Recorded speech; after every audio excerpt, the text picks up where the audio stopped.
All right. So we're on. We'll come up with a goddamn name, and we'll come up with a... It's not. I think It's not the Four Horsemen. Because Welcome to the Four Horsemen. Not the name because all right, we're there. all married men. Yeah, And we there's only are. 3 of us. There's a lot of problems with that name, and I feel like that's too generic of a name. Yeah, that's why I like the Also- Killer Threes.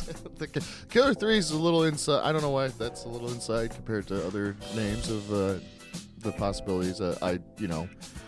I'm okay with. I don't know, a more off the wall kind of a name. More, but like I said, You want to like I go said, with Off the Wall? That's the name. Off the Wall. I think no, that's more of a. Hi, I'm Grant. By the way, I'm Grant. Oh, are we doing? Oh, we'll go. Are we doing real names? Hold on, Like, go. Hi, wait. my name's not Grant. Yeah.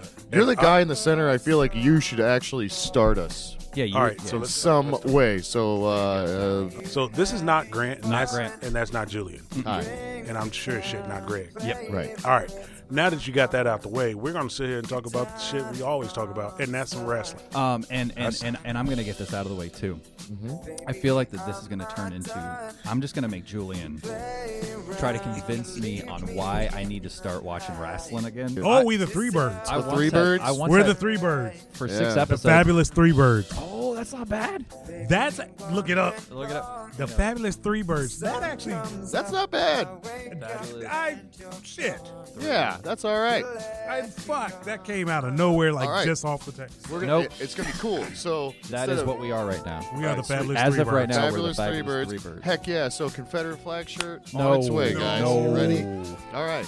All right. Do you want to do an actual introduction? Yeah, welcome to the fabulous Threebirds. I'm not Grant. And I'm not Greg. And I am not Julian. Are you sure? No. Welcome back. We are the Fabulous Threebirds. I'm not Greg. I'm not Grant. I'm not Julian. These guys are really not themselves today. And I don't know how to help them. I don't know what to do. I don't know what to Fuck it. do. Somebody just tell us what happened on Brawl and let's wrap this shit up. No. Okay, so folks, let me. All right, I'm the only one on location this week. All right, so I'm on location this week. Location. Yeah, I'm on location this week. Like I'm not at my normal setup, right? Yeah. Everybody else is at home ready to do the show, except for Julian. I Took just advantage of- unboxed some shit. He- Unboxed some shit. He took advantage of Prime Day, I did. and he said, Oh yeah, I did. Oh yeah, I did. I bought all kinds of shit. Dude. and like for the 2 hours prior to this show starting, he's been trying to get his mic to work. Well, I literally just got home. I grabbed the box and I came up here, and everyone wants to just get this thing up and going and done. And so there ain't no working out no kinks. And we got it working, the mic, but I don't have my headphones. I also have a lot of special effects I can do with this thing. I'm afraid to push buttons right now, and I'm not going Yeah, to. don't Don't spend push the any rest more of the night buttons. pushing buttons. I can do a Yeah, lot of don't shit push- with this thing. It's just Yes. stay tuned. Stay tuned, Birdenites. Yes, we will try a Zoom where you can push buttons till the cows come home, but don't Yeah, push man. any more buttons now. So No. Wait, hold he on. got I'm his. about to Are we spit gonna bars skip on to this the mic. fact I know that. So Are what? we going to skip over the fact that Julian just tried to name people? Did he call people bird nights? The Birdenites Wow. are fans. Okay, Wow. I just want to make sure that was said. Wait. Birdenites. I missed that whole thing. So hold on. You said our fans are called Birdenites. what? Birdenites. I mean, there's an numerous amount of names we got for these people. They could be birdaholics. They could be birdophiles. I don't know. You know? Whoa, that's no. How about we not do Well, that? no, we're sticking with bird nights at this point. Yeah. Yeah. Birdstonians. Why not? What? Bird Oh. people. Our little birds. Ooh, Our little birds. Isn't that nice? That's Bob Marley. Bird people. That's Bob Marley. Bob Marley right there. Our little birds. We got more than Okay. 3. What? Okay, so now what you're hearing here is you're hearing Julian like literally stick his face on the mic that he doesn't need to do because he All finally right. got it working, and, But and now he I gotta find my range. All right, I got my range. See my range? I'm gonna stay right here. Right. All right, I'm right here. I'm ready. All right, so Mike sounds great. Okay. It does. I mean, it sounds amazing. Like, please get in our comments and tell Julian. Hell, go to our Instagram. Tell Julian how his mic sounds great now. Just Thanks. He'll love to hear it. Trust me, he would Yes, love. I to would. Hear it. I love hearing things. All right. Don't ask him about his headphones though. So No, I apparently, don't know what's going on with those. Look, not everything you buy on Prime Day works together. Is all I can say. Okay. All he needed was a regular pair of headphones. You know, something with a cord. You plug it in that is not detachable to make Bluetooth and have all types of other interference. He just said, "Screw it. I want all the technology. I want the technology to do everything I wanted to do. Matter of fact, I want my headphones to make phone calls. So I'm gonna buy those because it's Prime Day." And now he's like, "I can hear out of it. The one thing you need to do, you cannot do." Because Right the on, damn I got headphones it. do way too much. It's fine. It's fine. So wrestling. Here we go. Oh, we're gonna get. Hey, wait. He's like, "Get off my Prime Day." Wow. No. So, well, we're discussing wrestling. All right. So here's the thing. What do we have? We did Money in the Bank last week, and now we have moved to what is a lull of a week in wrestling, starting out with Monday Night Raw, moving into Wednesday Dynamite. Yep. So, okay, what did you think coming into Raw this week? I know it started with somewhat of a bang, but what did you think overall of the show? The meh, the usual meh, but it did have, Lesnar with Heyman as far as a segment, that stood out. And Heyman is just the man. I've been such a fan of him for so long, and Okay, just so anytime he works the mic, I don't know. It's honestly, it's the best thing they do. It's the two best things thing I they've done noticed for with that. years. Two things What's I that? noticed with that. Two things I noticed. It was Heyman's, like you said, Heyman's amazing. All right, so you start hot with Brock, right? And then Brock comes out. The people in San Antonio, Texas love him. They're doing their thing. They're like, "Oh, it's Brock Lesnar." He's actually doing something on the mic. He's happy, cheery, happy-go-lucky Brock. Heyman comes out. The first thing I noticed with Heyman is, in the process of shining Roman Reigns, Paul Heyman shined the shit out of Brock Lesnar. His whole monologue was based upon, let me remind the people that yes, I am with the tribal chief, but the man in the ring is the beast incarnate. And it literally shined Brock Lesnar up like some new shoes. It was actually amazing to watch Paul Heyman work. So that's the first thing I noticed.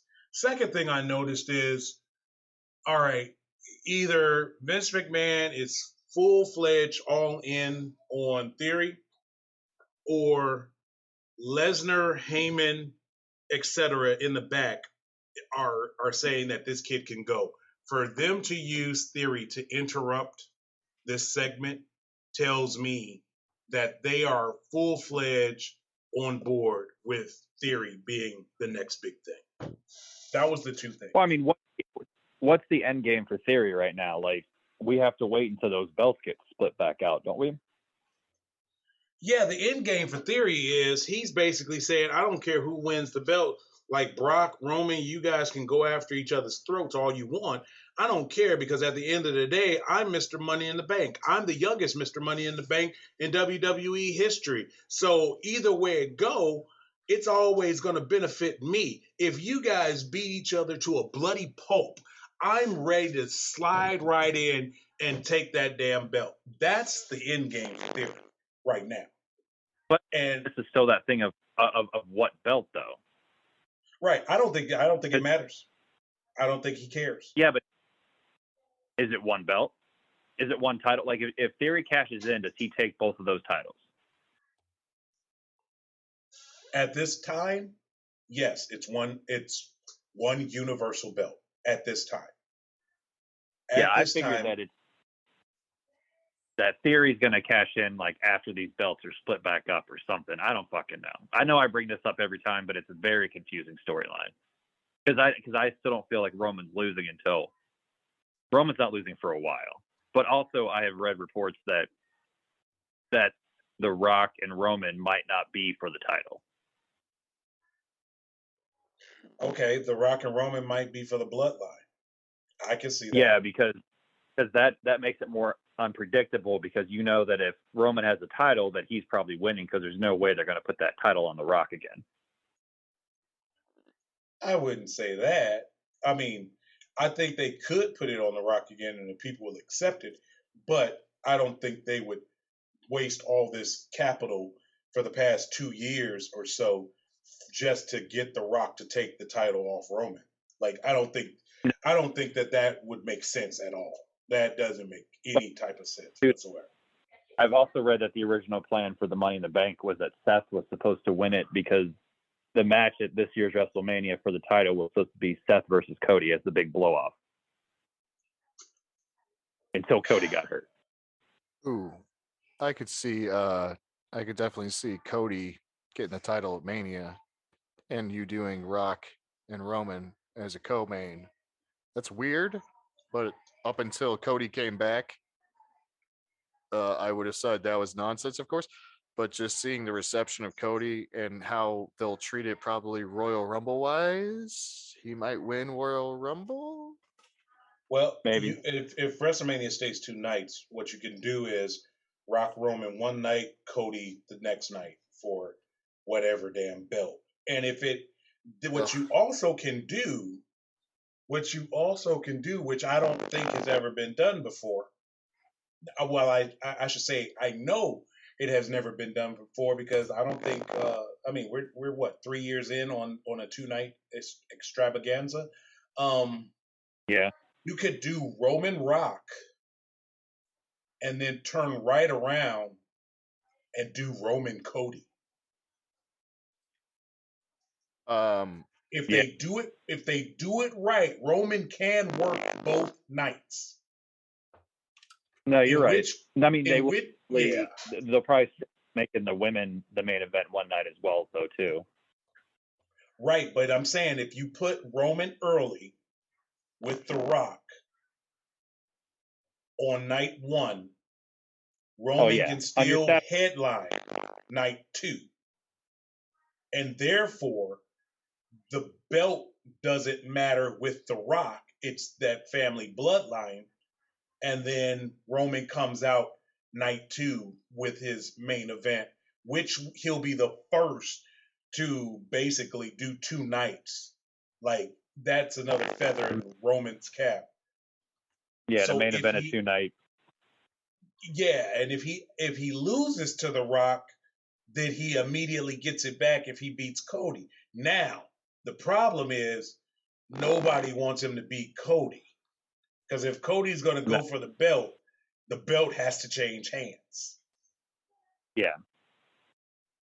So you could reverse that, put Cody and Roman main event night 1, Cody gets his moment, put Roman back in against The Rock, and then he becomes the head of the table and beats The Rock, which makes him strong again, leaving WrestleMania, but he's not leaving with the belt. But I mean, where do you go after that though? Like, does Roman come back after the belt? Because if Roman's on top of everything, on top of the bloodline and the best, wrestler ever. Now he doesn't have a title.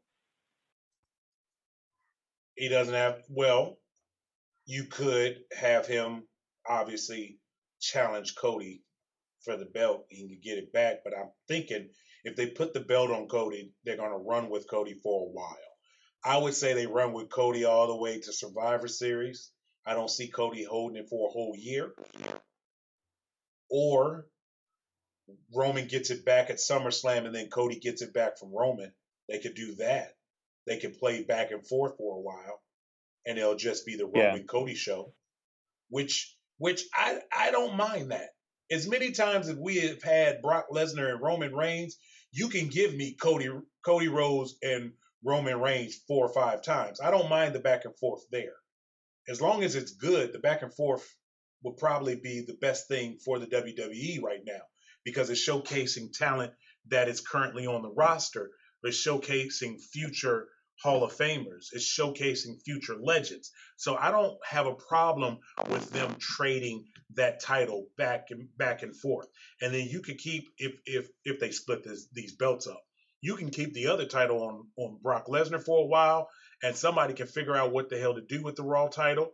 But I think, or however they're going to do it, whichever split they're going to do, you can have that work the other brand and not interfere with the Cody Roman story. Because if Roman is going to be on SmackDown, and SmackDown is still going to be the flagship because of the Fox deal, because, damn near $1 billion, Fox should get what the hell they want. So if that's the case, then you can do Roman Cody on the flagship and put the other belt on Raw, make sure it's got some competition, maybe have Brock drop it to somebody who you think is worthy enough to actually hold down the fort over there on Raw.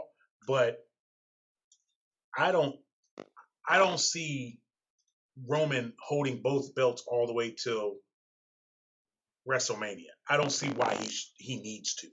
This Universal thing, the undisputed Universal Champion type deal. I don't know if that's necessary to show how great Roman Reigns is.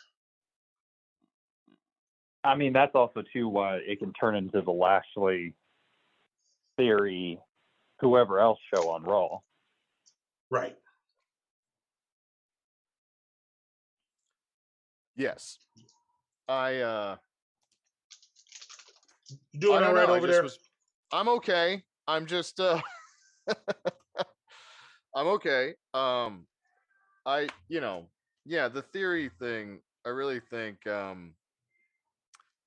don't know. I don't have a whole lot of this is all happening while they're having this PR kind of nightmare, and I'm not 100% sold on Theory overall. I think he's definitely got potential and everything, but again, it's that forced guy thing. And I don't know if that's going to work ever again, to be very honest. And I don't know if it ever really has. I understand the praise heaped on Roman Reigns, but I also understand that we don't have a whole lot of nothing else. And so he doesn't have any dancing partners. And you got to create one, but I don't think that forcing one is the answer. And so The Rock is the only organic one. And again, with the PR stuff going on right now, does The Rock really want to fucking get involved in this shit? He's squeaky clean, man. Like, what? I don't think it's a guarantee that man's going to be at WrestleMania. I think he's waiting to see how the wind blows. He's Hollywood as hell. And Hollywood likes to see which direction the wind is blowing. And that man's on the Universal lot. He's got an office on the Universal lot. He's Hollywood as fuck. And he's a bazillionaire. And he doesn't need this. And he would like to do it. We think, in theory, we're just ascribing that to him, that, he would do this for his cousin and family, and he loves wrestling and yada, yada, yada. But we don't have no guarantee. It's more about, if anything, it would be Universal saying, "Hey, you need to work with these guys" or something. He would get more. Honestly, I think that Dwayne Johnson is more interested in working with Universal than he is the WWE. And right now, do you fucking blame him?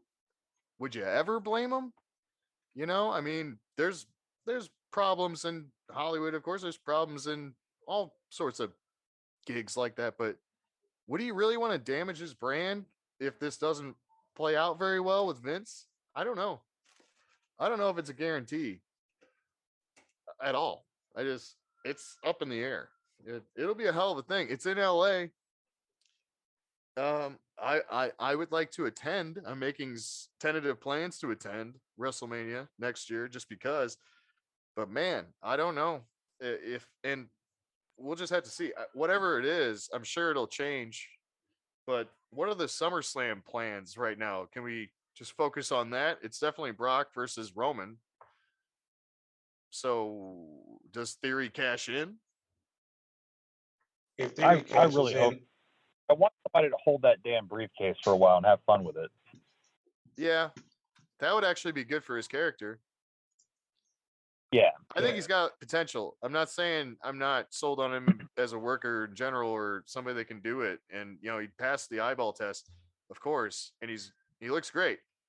He sounds great.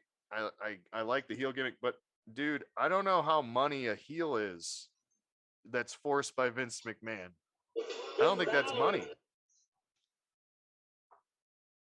right, right. Here's the thing. I hope he doesn't cash in. I'm gonna be honest with you. I hope he doesn't cash in for a while because I do believe that him cashing in um, early puts a lot of weight on his shoulders to be able to carry the company. And he is 24 years old, and I don't know if he's truthfully ready, to be honest with you. I don't think he's truthfully ready. So, No, and I mean, he might have a chip on his shoulder right now of like with that rocket, on the back. But once you have the title, it's a little. I mean, it's what we talked about with Liv Morgan. Like you're the person. Like you need to go do it now. right, at this point, you're the guy and you're the girl or whatever, and it's all on you. You said watch what I can do. Okay, we're watching what you can do. I don't know if Theory is that person yet. He's he's gonna be someday. I mean, I don't doubt that. I don't doubt that someday he's actually gonna be, but right now I think he's just needing to get his feet wet. And so cashing in right now doesn't make sense to me. I would hold off to, I'm not gonna say the last minute, but I would hold off to what most people would think would be the last minute and then try my luck. And if I don't make it or if it doesn't happen, then I tried my luck and it failed. But nobody's going to fault him for that. Actually, people are going to laugh, which furthers his character. So, I don't know. I think going into Yeah, it's the SummerSlam, same. What yeah. happened with Baron? I think of the when Baron what like who did Jinder roll him up? Was it Gender? No, it was Cena. It was Cena. Yeah, like they rolled him up super quick. Like Yeah, so that it was just Cena. felt it like it humbled him and all that. But at the same time, with all I mean, like what to Julian's point, with they don't know what the plans are yet with everything going on. So I would keep the briefcase on him as a Seth Rollins protection of. I mean, they ran out of options at that WrestleMania, and the best thing they could do was have Seth cash in on Brock, and it worked perfectly.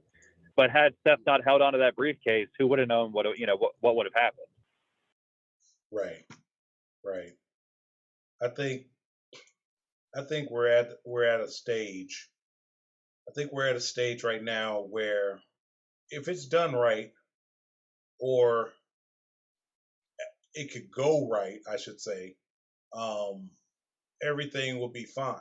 But if it goes wrong, then everybody's playing the blame game type of deal.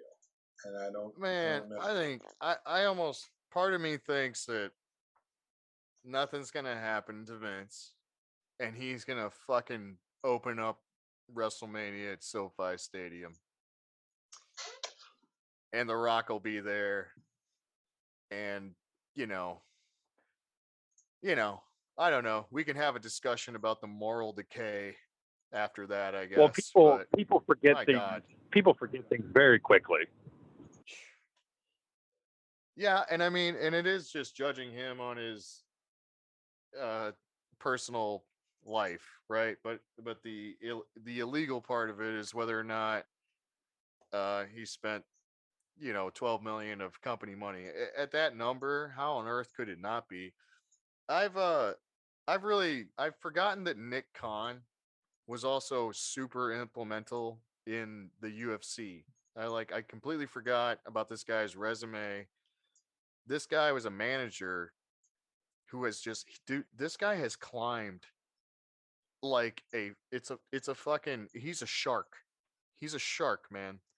I wouldn't doubt if behind the scenes it was him pulling the strings and he has figured out a way to supplant Vince McMahon at WWE.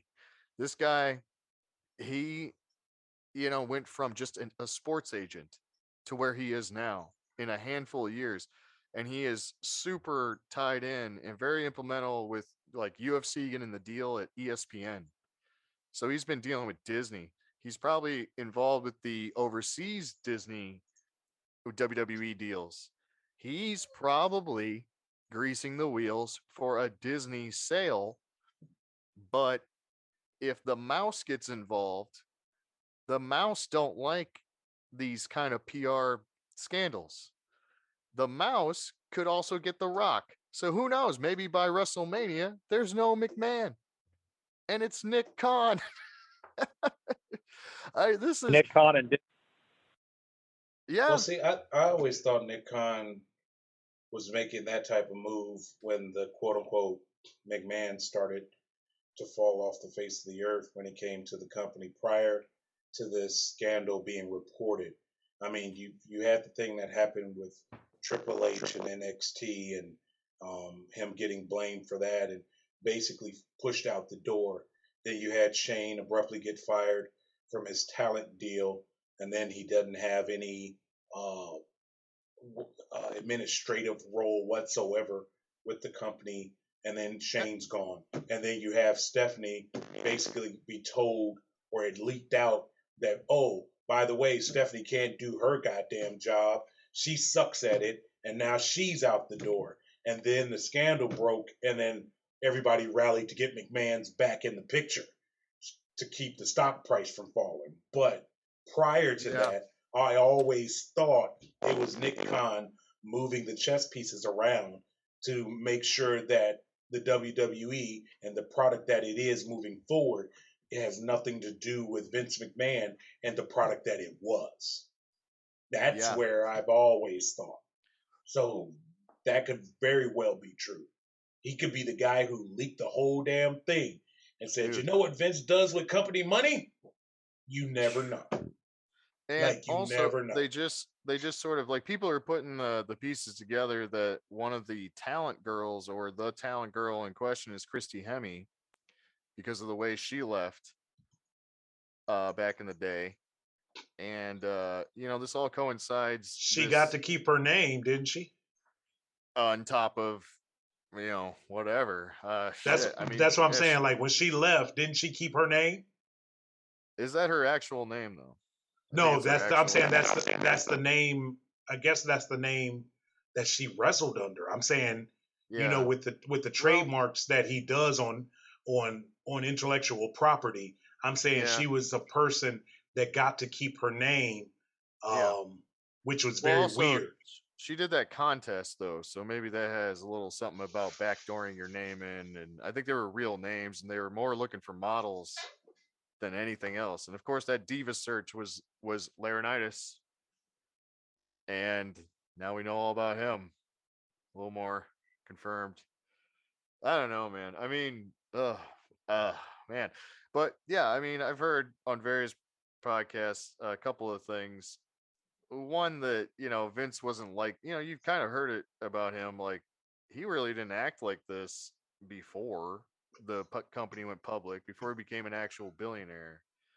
That he was a little more, uh, I don't know. This didn't come up. This wasn't a trait of his until he got somehow older. So somehow his libido went up as he got older, which is incredible. But I can neither confirm nor deny such accusations or allegations. I'm just saying true. it's a weird thing to say the least. And Yeah, it's a lot of money.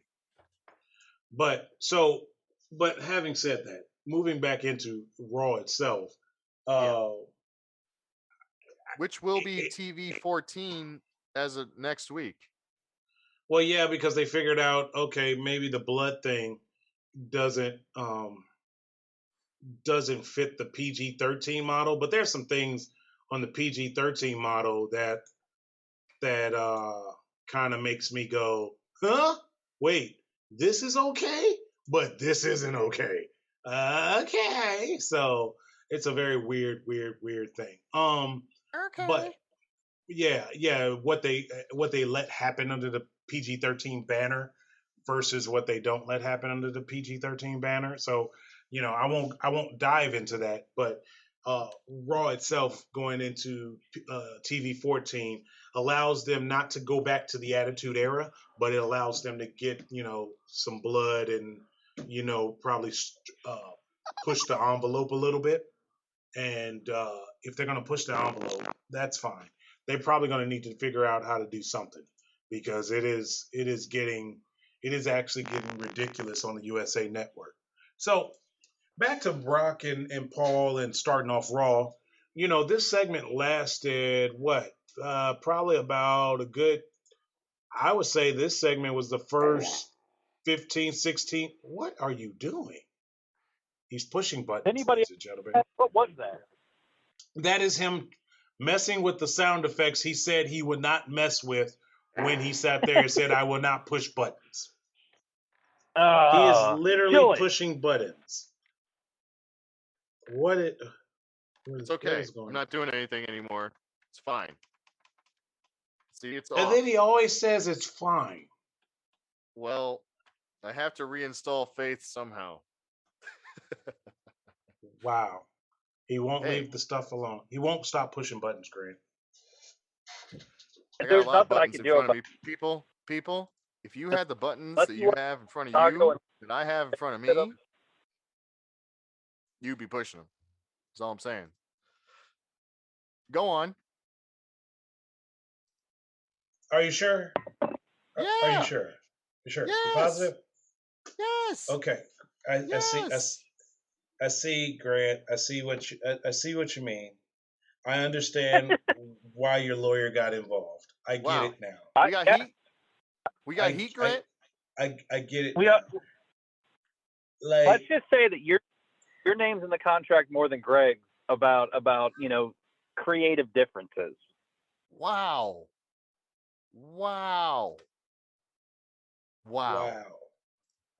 You fucking mark.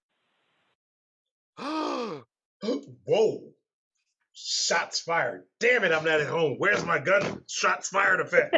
Hold on, I think I have a gun on here somewhere. I can make a gun sound. Jesus Christ. Don't touch it. Oh. Don't touch it. He's about to touch it. No, I guess I don't. What I want to say. So listen. Now we have to mention that Alpha Academy is also like they've become heel, and they're with Theory. They're part of this segment too. No, Alpha Academy has become goddamn comic relief. They're not heel or nor face. They are comic relief. They are there just to throw out there and make some kids laugh. And it's a shame because I do think Otis had one of the best gimmicks ever, and like as a face, the crowd was behind Otis. Now you couldn't have kept Otis and Mandy together. I'm not suggesting that at all, but I no, and they fired the writer too of that segment, man. I was upset. Yeah. No, like I've said on here before, Otis is like, so you had Lesnar, who is, uh, along with Bobby Lashley, your other like real life badass, just destroy probably your two most uh decorated amateur background badasses there. Like it's them and like Dolph Ziggler, and I can't think of anybody else. Like who else had even college wrestling credentials besides like that, Shelton Benjamin, who's is he still even there? Is the man on the show at all? you know. So I don't really like that. It just tells you what they think of the actual guys that you could make more legitimate. It's weird. They're trying to find that with the women's side. They're like Bianca Belair. She's a CrossFit athlete. She's this. She's that. They're trying to lean into the athletic side of that if they can, wherever they can, but they can't do it for the men like they used to. Stupid. Okay, two things here. All right, because I don't want to spend a whole hour No, on Otis and no, and no. Alpha Academy. Two things here. They got Going into squashed. the going into the show, you just mentioned Bianca Belair. Okay, number one, they have something with Bianca Belair. She's your women's champion. She's a Oh yeah. face. She's a marketing uh, magnet. She's a merch magnet. They have little girls with phony ponytails all over the arena. I get it. Um, what they need to figure out is what they're going to do with everybody else. So in this Raw, after you have the whole 20 minutes of Brock Lesnar, I mean, they literally took up a 20-minute segment with Brock Lesnar, basically demolishing people. And what he came out there to discuss has nothing to do with nothing because Roman's not there. But 20 minutes of the 3-hour show was already taken up right off the bat with Brock Lesnar. So, having said that, they move into let's keep the heat going and let's keep the energy up. They bring out Bianca Belair. Right now, they have nobody for Bianca, and they're trying. They're trying their darndest and damnedest to make Carmella worthy enough to go up against Bianca because she can talk and she has some in-ring ability and she's a former women's champion. They're like, yeah, let's do this Carmella thing. I don't believe anybody's buying it. I really don't. I just don't believe anybody's buying it. I feel like that should have been a one and done. That Carmella match at Money in the Bank was good, but I like where else do you got to go with Carmella? Yeah, you can't have a program with Carmella where it's a back and forth. Especially if you're just trying to get Becky back up to the top to sit there and take the belt back from Bianca. So you can't have this Carmella distraction because that's what it'll be. It's a Carmella distraction. These ladies get in the ring and they have a rematch. And the best part about this match is the commentary from the table with her husband and the rest of the color team because Corey Graves has to sit here and be impartial on everything else except his wife. He just said, screw it. I'm nowhere near impartial. Everything she does is money and this and that and that and this. So it's great listening to them for the match, but there's nothing memorable in the match. I mean, Bianca Belair slams Carmella's head against the table and then goes and talks some smack to Becky Lynch, who is sitting in a chair off to the side. That's been done before. And it's a whole lot of back and forth there trying to get us involved in this Carmella match. And I don't think anybody is buying it. And it's no fault of Carmella's. It's just that nobody's buying it. So I did notice that. So now you're 2 segments in. You have Brock starting it off, and then you have... Hold on, you skipped a segment. You skipped Finn Balor versus Rey Mysterio, where they tried to convince Dominic to join their spooky group. No, I didn't skip that. I mean, god damn. Like, this is where we are with Rey Mysterio, that he has to sit here and hold Dominic's hand and pray that they don't just misuse him. And when is he going to get some damn steroids? Like, can we get Dominic some steroids? Like, seriously. Like, can we just get him some steroids, please? Because right now, Dominic still looks like the 9th grader that comes to visit his dad at work. Like, what is going on here? Yeah. I don't know. I mean, obviously he can wrestle. We know that he can wrestle. But I swear to God, that kid is still in the damn awkward stage of growth where he just looks so damn ill-built that there's nothing you can do with him. If he does do about 10 to 15 push-ups, you can't tell. You just can't tell. I need something to happen. Maybe he needs to go find George Michael's muscle suit from the play, the Christmas pageant, and then wear a t-shirt over top of it just so he can sit there and have some muscles and wrestle in the damn thing. Yes, ladies and gentlemen, that was an Arrested Development type. Well, reference. I'll do you one better. I just finally finished this season of Goldberg. Like, Dave Kim's wearing a muscle suit, right? under his turtleneck. Yeah, like those turtlenecks are getting tighter and they don't match his body at all. Like, if that's his body, good for him. But like, that has to be a muscle suit. No, I think it's Dave Kim's body. I think Dave Kim is growing the hell up. Sorry, that was the perfect time to bring that up because I had that thought and I was like, I have to talk to Greg about this whole Dave Kim situation. Can we say that whole season was absolutely amazing? And then I had to stop and think about it. Yeah, I had to stop and think about it. Half those people, minus Bria, half those people are damn near 30 years old. Oh, yeah. Oh, God. Great show. Barry playing a college student, and I know he's like 57 years old. Yes.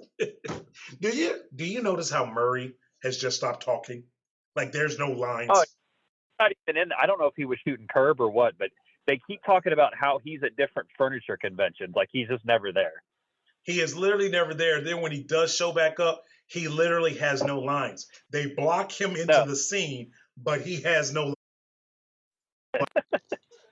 It's absolutely amazing. All right, folks. Sorry about that. We got sidetracked on our Goldbergs, but here's the thing, and it's a better Goldberg than wrestling's Goldberg. But here's the thing. And now we're gonna have some people go, oh, see, that son of a bitch, he didn't have to bring up Bill Goldberg. Right. Well, not to bring up Bill Goldberg. I guess we found out who is next. Yeah. They're like, we know what type of guy he is. You know. Can I Bill just Goldberg's absolutely amazing. No, excuse me, like listen to my Britney Spears albums. Wow. Just wow. No. Goldberg is terrible. All the little Bird Knights agree. The Bird Knights. He pushed for it again. I think we have solidified Bird Knights. Well, here's the thing. We should put it up. Look, folks, put it Instagram, on the Twitter. Do something. Let us know if this Bird Knights thing is really happening. Let Julian know. I mean, you guys listen to us, and thank God that you guys are listening to us. So I don't take you for granted whatsoever. I refuse to sit here and disrespect you. If Bird Knights is not the thing, please let us know. So I just don't want to do Bird of Maniacs because that's just a mouthful, you know. That's clear. Bird Knights just goes bam, and that's it, you know. But Raw, I don't know. The rest of, did you have any more on Raw? Because really, all that happened, I just want to praise Ezekiel in general in the WWE.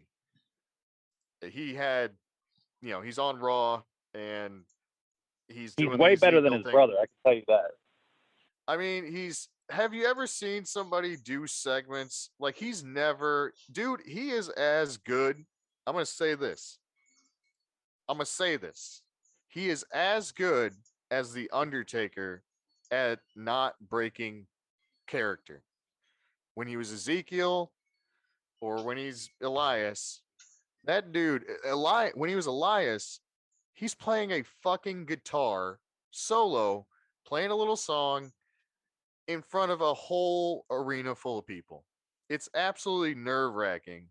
You've got all the spotlights on you. He's brand new. He killed it every fucking time. Never broke. Always fucking steady through those segments.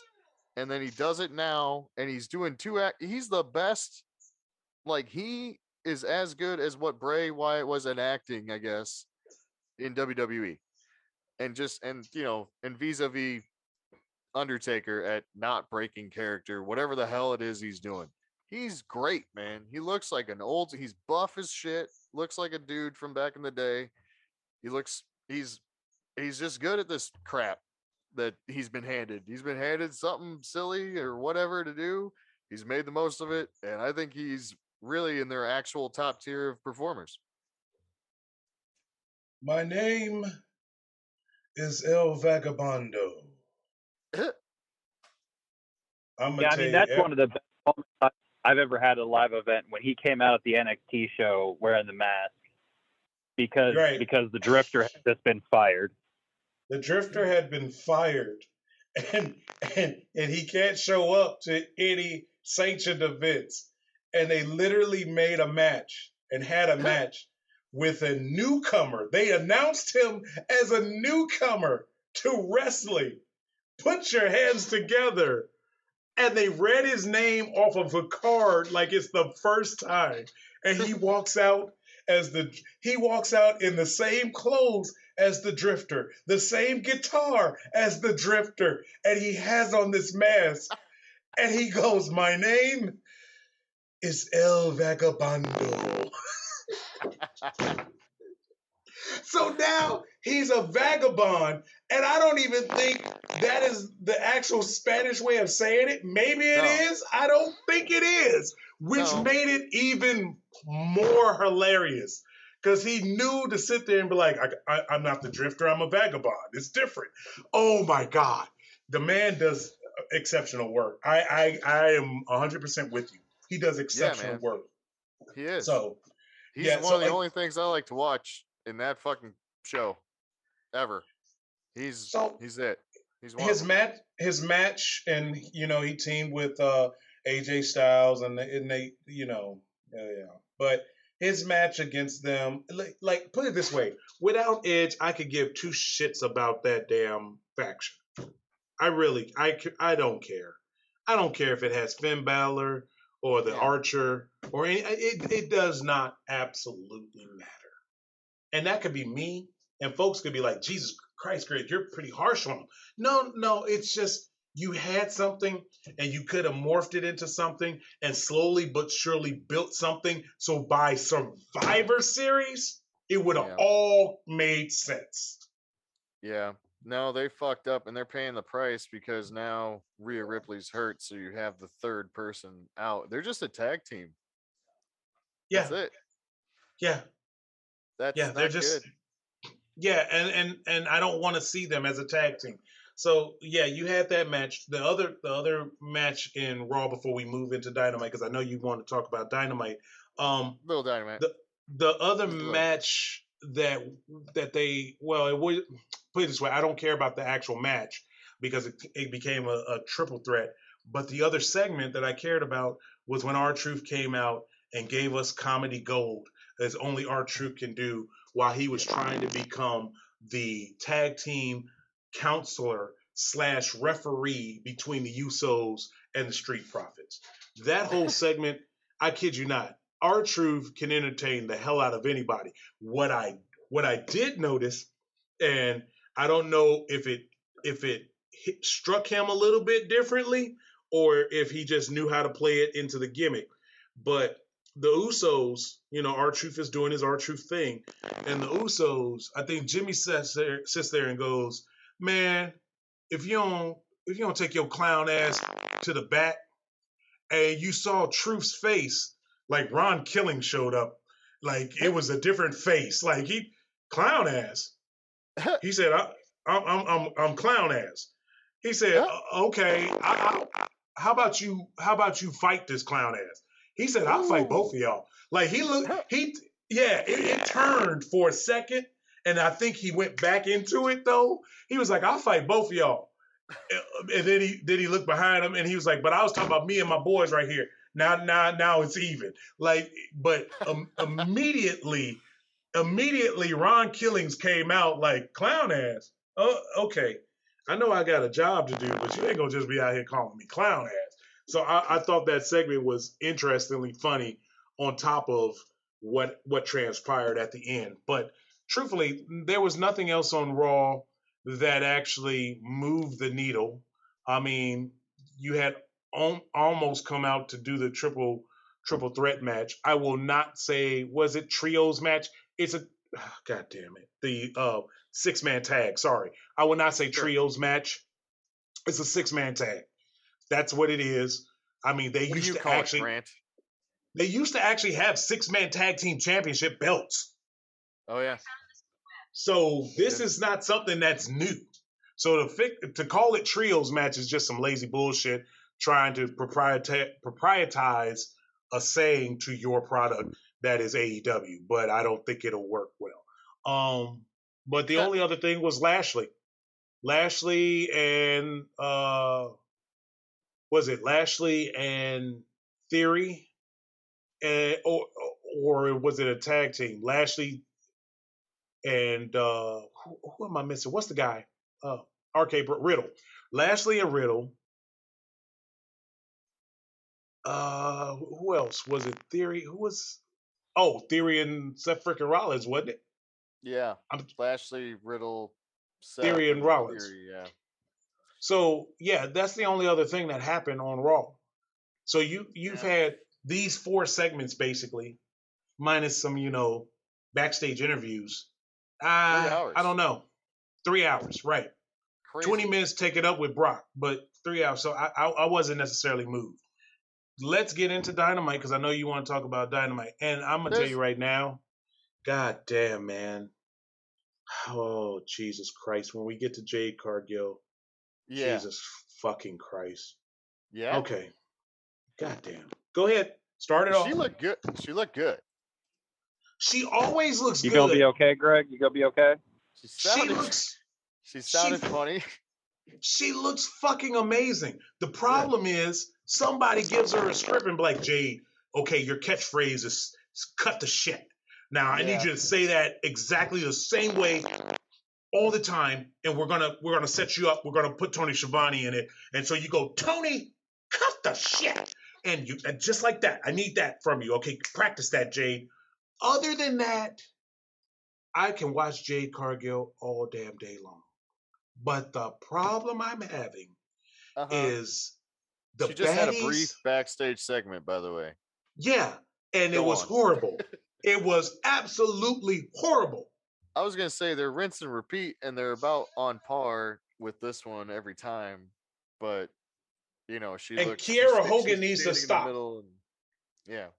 Kiera Hogan needs to stop talking. Yeah, they're telling a little story. They're just kind of like keeping her busy with segments and showing her and having a team of things around her, which it makes all makes sense for her character. The baddies make sense for her character, but I don't know. It's just a way to keep reminding you that there she is and she's gonna have a match every now and again. Yeah, but they're hazing the one girl. She needs to be having matches off camera some way, somehow, no matter what that means. Even if she's doing simulated matches, if she's just training, she just needs to get more time. Look, I'm telling you right now, the hazing of the one girl to join the baddies needs to come to a head, and she needs to become a baddie, or you need to just dump on her, and that's your new foe. And then she teams up with goddamn Ember Moon or whatever the hell she calls herself these days. But the hazing and the backstage segments, just to hear her say cut the shit, is not working anymore. I don't give a shit if you work Jade Cargill on every AEW dark match and Rampage from now to the end of the goddamn moon. But you sit there and you have her wrestle fucking nobodies. You feed her like it was Goldberg, and you sit there and get footage after footage, because if you're not going to do anything with her on Dynamite, you can at least have packages ready to show how Jade Cargill has been running through everybody. And then make it a fucking thing. Make it so that you have all this footage of Jade Cargill fucking wrestling, that you don't even wrestle her on Dynamite. You just show footage all the time and have people go, damn, does she even wrestle? Make that a thing. Yeah. she is the yang to the Rhea Ripley yin, I think. I think that Rhea was a little less physically like she is impressive, but like you're not like oh shit, she doesn't pop off the way Cargill does. But she's skill wise a million times better to the point where you were excited just by the package, seeing her do things. Her sizzle Right, reel was very, very good. Jade Cargill's right, sizzle reel is not very good right now. right. Jay Cargill needs to be in the ring damn near every day, every Yeah. fucking day. If they get on a fucking 4-day road schedule or 5-day road schedule and 2 days Yeah. off, she's wrestling 5 nights a week Yeah. because that's That's the not only way happening. she's going to get better. But that's the only way she's going to get better. That's the Yeah. only way she's going to get to where we all know she can be. I know she can be there, but she's got to wrestle. Like she's got to wrestle. Yeah. The looks is only She doesn't one have an part of the indie. package. She Yeah, doesn't have an indie. There's no indie that she goes to or whatever. She doesn't do indies. So I don't know. If she does them, yeah. I haven't seen or heard anything. I don't believe she does any other things than AEW, and that's it. So yeah, that's why I'm saying simulated matches, training. She needs to get in there with whoever they've got that's willing to help her out and whatever. I'm sure they say Sting runs around and talks to everybody. Maybe he has talked to her a little. I don't know. There's a number of mentors there, and then people that could get with her at some place with a ring, and who knows. Uh, that's why I think they got to get. I don't know. They got to get somebody that's got a school involved. I don't other than that one guy, QT Marshall or whatever. Well, I guess the trainer would be is Dustin Rhodes, right? But he's not really doing it. I don't know. Hmm. He's just got a few of them. Either way, that was one segment. The big highlights, what they opened with was very controversial. I'm very got mixed feelings about this one, Uh and it oh. was Wardlow against Orange Cassidy for the TNT Championship.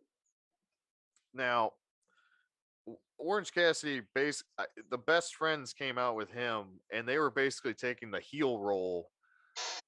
And uh, I could do a play-by-play on this thing, but for the most part, I thought the beginning of the match was gimmicky.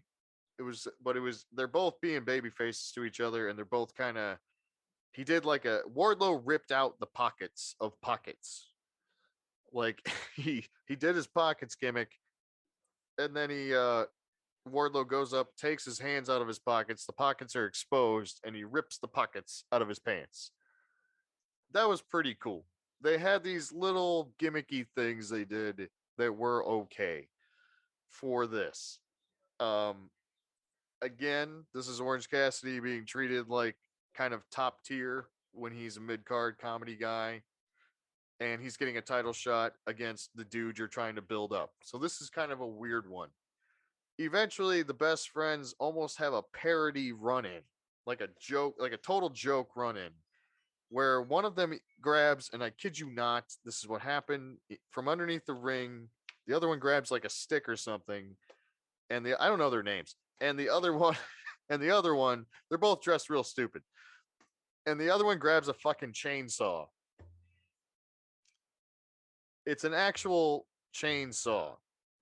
That's when the referee steps in and says, "Look, man, uh, you guys are kicked out." So they kick them out.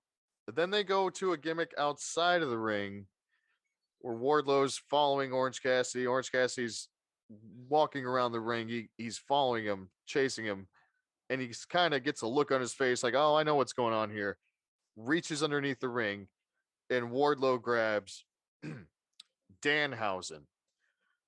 So, so he's got Danhausen in his hands, and Danhausen is beginning to curse him, and then cancels the curse and just pats him. Wardlow lets him go, and then Wardlow gets sucker punched by Orange Cassidy, and Orange Cassidy basically takes the heel heat and has offense on fucking Wardlow. And he basically got in a lot of shit over the course of this thing was like 15 minutes. So eventually Wardlow wins. But this match was incredibly. It was gimmicky. It was fun. The crowd eventually didn't was into the finish. You know, the power bomb was cool because he caught him and whatever. They had a lot of little. He did a move that's called the F10, which is a comment on the F5 where he doesn't drop down. He just throws them, and they spin like almost all the way around. Wardlow's amazing. Like he did all kinds of athletic shit in this match. Okay. It was incredible. Like he did cool reversals, flippy. He can do flippy shit sort of if he wants. It's amazing. He has a swanton. The dude's amazing. This match was weird. It was weird to book it at all, and I don't really know what was profited from this match at all. Like it was just something that they put on this fighter. They call it Fighter Fest because every Dynamite's called something. Um, and I don't know. It was okay. Yeah, what is up with that? Like I don't even know what the shows are called anymore. Everything has a name, and even isn't NXT doing the same thing where it's the Level Up and there's all this other crap? Yeah, I mean that's very indie, to be honest. You know, and I guess ECW kind of did that where they would record two shows, and it was like a super tape, and then they would broadcast it one half one week, one half the other week. That's essentially what they're doing with Fighter Fest. They've recorded it all, and they're going to show it. I think it's not live next week, or maybe it trickles into Rampage, or I don't know how they're doing it. But this is the opening match of Fighter Fest. I don't know. It was. I have mixed feelings on it. It was watchable, but it was an Orange Cassidy match, so it was what it was. It had jokes and all kinds of shit in it. Uh, Claudio went against Jake Hager. So we had We the People facing off. The crowd chanted that at one point. There was some interference from the Jericho appreciation people. Jake Hager looks ridiculous in his Jericho appreciation trunks. He does. But the match was essentially a WWE match. The thing I want to point out about it is that the referee sucked. And at one point, it's like he didn't know how to fully referee.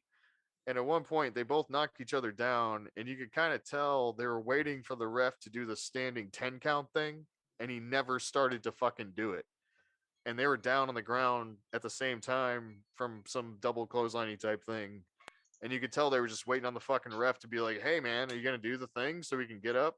And they like made up their own standing 10 count and rushed it a little. And I don't know. I just think the referees suck in AEW. Wait. They're down on the ground. So let's say Yeah. they're down and they're lying on their back and they're waiting Yes. for the double 1, Yes. 2, 3, Yes. and he just stares at them like, you guys getting up? Wow. Yeah, what he did was he was doing the I'm checking on Jake Hager thing and looking at his head. Like he was moving his hands around all stupid. And then he goes over to the other one and he's like, are you all right? You all right? And he's just like waving his hands around and like it's like he was trying to fucking wishy-washy fucking hypnotize him into waking up and standing or something. It was stupid. He never did the standing 10. And I mean, they literally like Claudio did the 10 count head strike into the corner thing earlier. The crowd was doing 1, 2, 3. I don't know, man. There was a lot of like kind of old school shit in there, and it seemed like they were trying to do the standing 10 count thing like you do in a close match, and they didn't get to do it because the referee just didn't fucking count. So that was terrible. What was not terrible, surprisingly, was John Moxley against Konosuke Tashida. I think we're all saying the name wrong. Takeshita. I'm not sure. Take a shitter. Okay, now keep going. Take a shitta, but dude, this match was Whoa. mostly very good. Wow. It was mostly very good. And what's weird is that it started off normal, like John Moxley usually goes to the outside. John Moxley did not bleed in this match for fuck's sake. You know, finally, fuck. I don't believe you. I refuse to believe you. John Moxley in a match and he doesn't bleed. That's crazy. That's crazy talk. He went 1 week without fucking bleeding. Konosuke, Did he he did bleed. He just sit there and stew though and do his dumbass walk around the ring? dude, I actually appreciated his entrance. Maybe I'm just being nice, but his little wandery Yeah. walky thing, it works for his entrance Yeah. because it's kind of like he's having a hard time finding the ring a little bit, which is weird. But his walk is like, this dude's nuts. He doesn't even know which direction to walk. I, I don't know what it is, but with the music, it's like, yeah, he is a wild thing, right? You I know, guess. Grant, you remember you remember like Major League, right, Grant? Yeah. Oh yeah. Yeah. So every time I see him in his entrance, I'm like the owner of Cleveland when she was sitting there and she goes, "I hate this fucking song." That's exactly what it's like when he comes in and starts that entrance. I sit there and I go, I hate this fucking song. Like Dude, I I haven't thought can't about do that it. in a while. As soon as that song played, she was sitting there. She said, I hate this fucking song. Yeah. That movie's And great. you're, I wish and you're the that owner of the team. Oh God, it was great. It was great. Yeah, so she that's wanted them to exactly what happened. lose so they could move to Miami. And that was Yeah. ironically before the Miami Marlins were started. And that's the worst franchise. And it's like Miami wants to move to somewhere else. So the way things pan out, it's kind of crazy. Um, the match was mostly good. What I want to point out is that the crowd was like they were confused because once again it was babyface against babyface, and it's for the fucking title. Like this was a title match. And I mean, this kid has been fucking awesome every time he's been out there, so I'm fucking digging it. I'm here for it. It reminds me of like Masato Tanaka or like basically like the Masato Tanaka sort of thing in ECW or the Mike Awesome kind of thing in ECW, where it's like they came from over there and just fucking bring it, and it's a really physical, badass, big Japanese fucking wrestler, and it's cool. And he can flip, jive out of the ring and do all that other shit, but he mostly is just a fucking hoss, and it's pretty cool. He's like a throwback for the most part. The crowd eventually started cheering for him. So they were cheering for him to win over Moxley. Like he was the baby face. So it was a weird match. Again, some weird booking. Weird booking. Uh Not the Claudio Jake Hager thing. Hopefully that's just over because they just had to do it, I guess, and it was in their pocket and you might as well do it. Jericho came out. For what? All right, For listen. what? Hold on, listen. You're not gonna believe this. All right. But he's gonna do his blow off match with Eddie Kingston. Now, last week, the Jericho fucking Appreciation Society decided to grab Ruby Riot, who is somehow connected to all this, which I never saw Eddie Kingston and Ruby Riot connected at all. But apparently, to get to Eddie, they went after Ruby Riot, and they did a gimmick where they smashed her arm in a door in a SUV or whatever. So this was Monday Night Wars looking ass shit right here. And which is on brand, I guess, for the Jericho Appreciation Society. And it looked really devastating, looked good. So they gimmicked the door, I'm assuming, with pads and shit. But Ruby is selling an arm injury now, whether she had a real one and is sitting out or they're just cooling her off. I don't know. But so the Jericho Appreciation Society attacked Ruby Riot. Eddie Kingston's out for blood. He's been out for blood for like a month now for Jericho. Jericho Right. comes out, does a promo. I skipped through most of it. Here's what happens. Okay. Next week, we're going to see it's called Barbed Wire Everywhere. And Jericho is bringing back the Painmaker. And so it's like a gimmick on top of a gimmick on top of a gimmick match. And Eddie Kingston had a backstage segment as well, which was short and sweet. Jericho had one that was very long. Eddie complained about that in his segment. He said, "This motherfucker gets 5 minutes. I get what, 30 seconds? This is what I get." he's great, but he was bitching about Jericho having a bunch of time and he only gets a little bit. It was a realistic backstage segment, like he interjected himself into the show. Eddie's really good at that shit. Either way, we're getting a barbed wire match with the Painmaker and Eddie Kingston next week. Well, I mean, Oh. here you go. That's good and that's cool. That should pretty much wrap up this whole damn segment of AEW because you have said nothing that made me want to watch AEW Dynamite this week. Wow. I was wondering where you're going with this. I was like, man, now, Greg's first of all, wrapping it up quick. First of all, I those matches were watchable, but I got you. Okay. Christian Cage was evil again against so Luchasaurus went against fucking the other what are they called? The Brian Pillman Jr.'s tag team partner, the Varsity Club, the other Varsity Club kid. Right. Yeah, with the Hold Anna. on. I just want to mention that Christian Cage, who was quite evil, went in hard on Brian Pillman Jr. and he went where we all thought he would go, and he talked about Brian Pillman Sr. Okay, let me guess.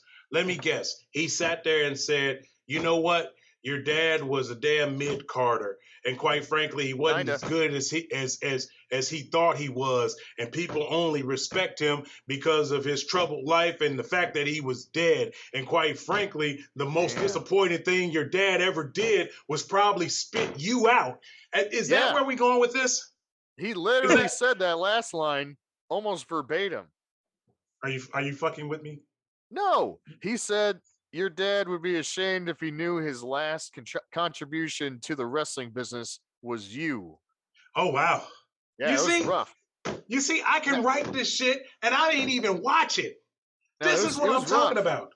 It was a little rough. Now, Brian Pillman Jr. was feigning. Here's the problem with him is that he's not a very good, he can't do the acting part. It's not even really that you would be acting. This guy said something about your actual dad.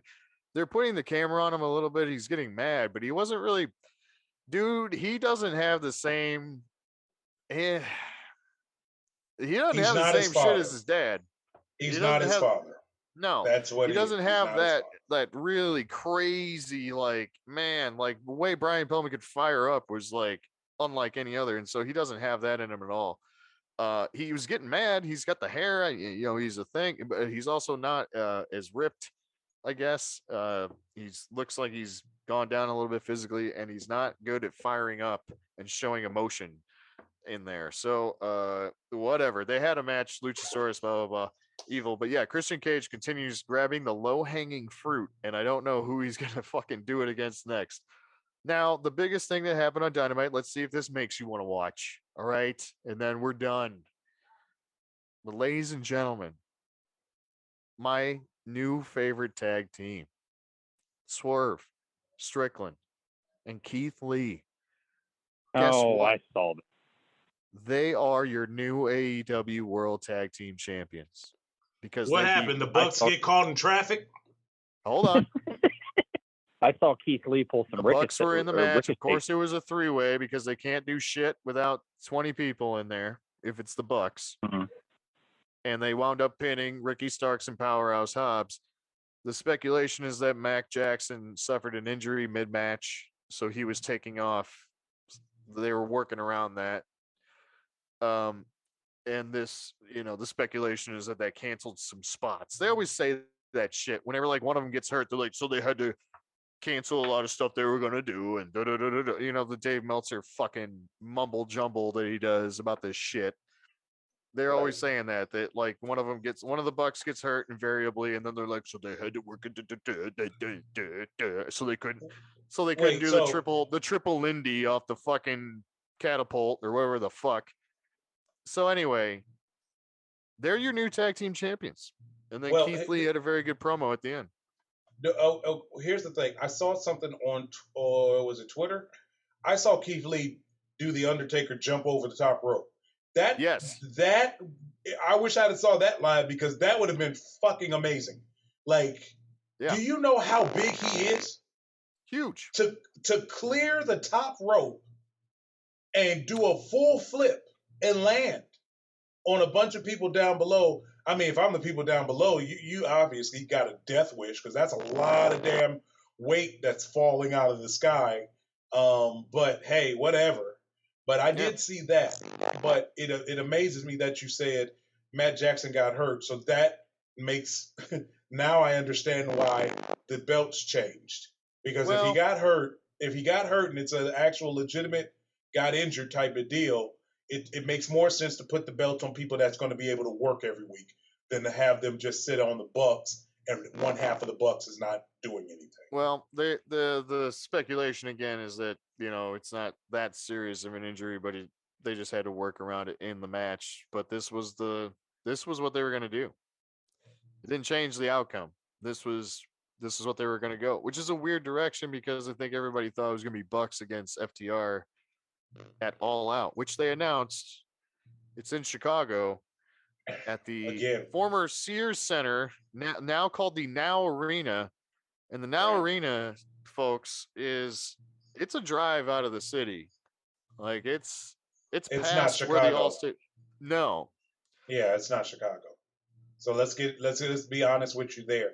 The other parts of that, when you sit there and say you thought it was going to be against FTR, clearly shows that they do not want to put the Bucks up against FTR, which clearly shows exactly why FTR is the best damn tag team in the business right now. And I don't care what nobody says about it, but to sit there and have Swerve Strickland and Keith Lee, the tag team champions, now what? You're going to put FTR up against them and take the belts right off of them? That doesn't make sense. But I mean, AEW does dumb shit like that all the time. Like I said, I try to cheer and root for AEW like anybody else, but when you turn right around with one good thing and turn right around and have two bad things, you're in the reversal of what should be happening.